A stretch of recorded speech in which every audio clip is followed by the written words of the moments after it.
seems like there's a lot of concern about the numbers you can get out on the track at the moment. The injury toll, it's out of everyone's hands to some degree, but how's the group coping with it?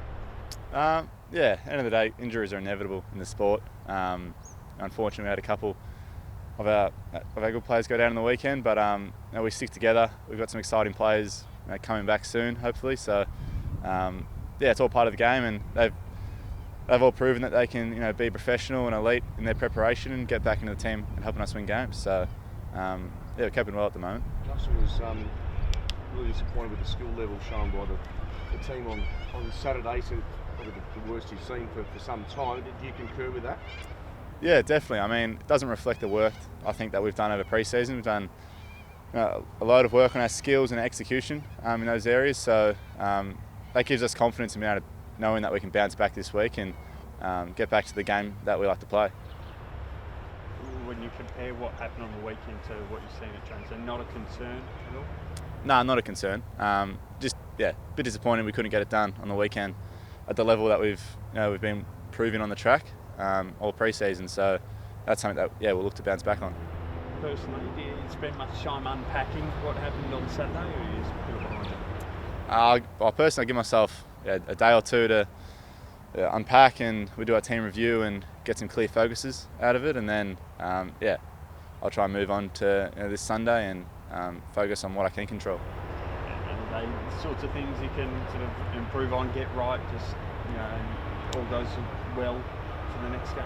Yeah, definitely. A lot of it comes back to playing our system and our game plan that we've been embedding all summer. So for us, that's just getting back to the way we play, and that's what we're excited to do on Sunday. So you give yourself a day to unpack the game. How long do you reckon you'll give yourself to decide on what you do in your contract? At the moment, I'm in no rush with that. As I said, my focus right now is on Sunday, so that will be dealt with in time, and I'll get to that later down the track. How long? Months later? Do you want to wait until the end of the year? Like, when do Fremantle fans expect you want to actually assess it? Mid-season, end of season, late season? I haven't given an exact date to it, to be honest. We're in the season now, and I'm keeping my focus as really short term at the moment, week to week. So when I'm ready to sit down and have that chat, I'll only know when that time is. Some players don't like playing with the distraction of a contract over their head. Some players like to wait. Where do you sit in terms of how you prefer to prepare for games in a contractual situation? I wouldn't use the word distraction with that term. So for me, I'm not finding it as a distraction. I'm putting that for later down the track, and at the moment thinking about winning games in the weekend and playing my best footy. So I wouldn't say it's a distraction in my head. Why would you stay here, Adam? Or what attracts you to life in the West and perhaps forging the rest of your career at Fremantle? Obviously guys like you, Brayshaw, Sarong, Young, why would you stay here? I think you touched on a couple of the points just then. The young team we've got and the stars that we've got in our team, it's really exciting. Obviously, this year we're pushing for finals, and the team where even Heath Chapman, Hayden Young, guys we're just seeing now coming through. I think our future is really exciting here. Just back on the game on the weekend, what were the main things that came out of the review? Because some of the midfield numbers looked really strong. What did JL sort of touch on early in the week so far?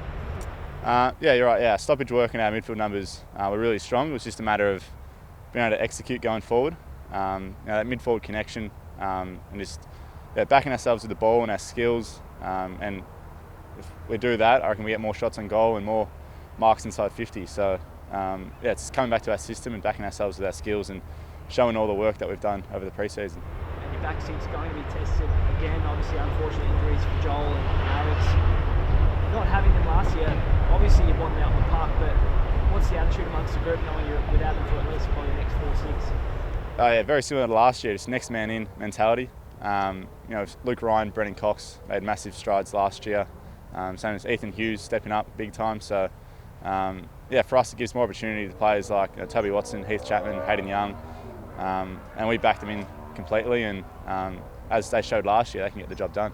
Adam, on a slightly lighter note, you kicked a lot of goals in the open hands last year. I think you know where I'm heading with this. But it didn't quite turn out the way you'd liked on Saturday. Have you copped anything from the boys afterwards? A little bit, tongue-in-cheek jokes. early in the week, but no, I put that behind me. Yeah, barely said I'm allowed one in my career, so yeah, just a little error and easy fix. And the Giants this weekend, what did you make of their performance weekend just gone? Obviously a wet game, all different conditions here. Expecting a tough game. Yeah, Giants are never easy. They're filled with talent, but yeah, they come off a tough loss just like us. So I'm expecting, both teams are going to be hungry for their first win, and yeah, Giants, as I said, got tons of skill, tons of talent. So the dry weather probably suits them better compared to in the wet last week. So it'll be a really good challenge for us. How much confidence do you take out of being back at home, back at Optus and familiar surrounds, taking on a tough team like the Giants? Yeah, it's always great playing at home. We're great to get our Freo Army, Purple Army out there again, play in front of them, which will be great. So yeah, tons of confidence, and I'm just hoping we can get the job done in front of them. It's like seeing Josh Tracy kick 7 seconds. Yeah, it's exciting.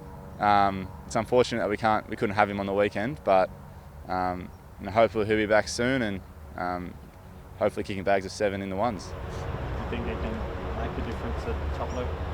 Yeah, definitely. I think he had a massive pre-season, especially considering he didn't play any footy at all last year. So now that he's had a full pre-season and starting to play some games, I think he'll be a really important player for us. Going back to your contract stuff, probably no players greatly linked than you and Andrew. And will that play a factor in the contract, or is it something in your friendship? Do we make too much of it? You're always linked together. I'm not sure. I mean, Andy's my best mate at the club. We came in together, known each other for a while, and I love playing alongside him. I think he does as well. So, yeah, I really enjoy playing with Andy. So they probably will. How confident should Fremantle fans be of you being here long term? Yeah, I think they should be excited for the future. I'm excited for the future here, and yeah, I can't really put anything on right now, but for me, yeah, I'll deal with that later down the track.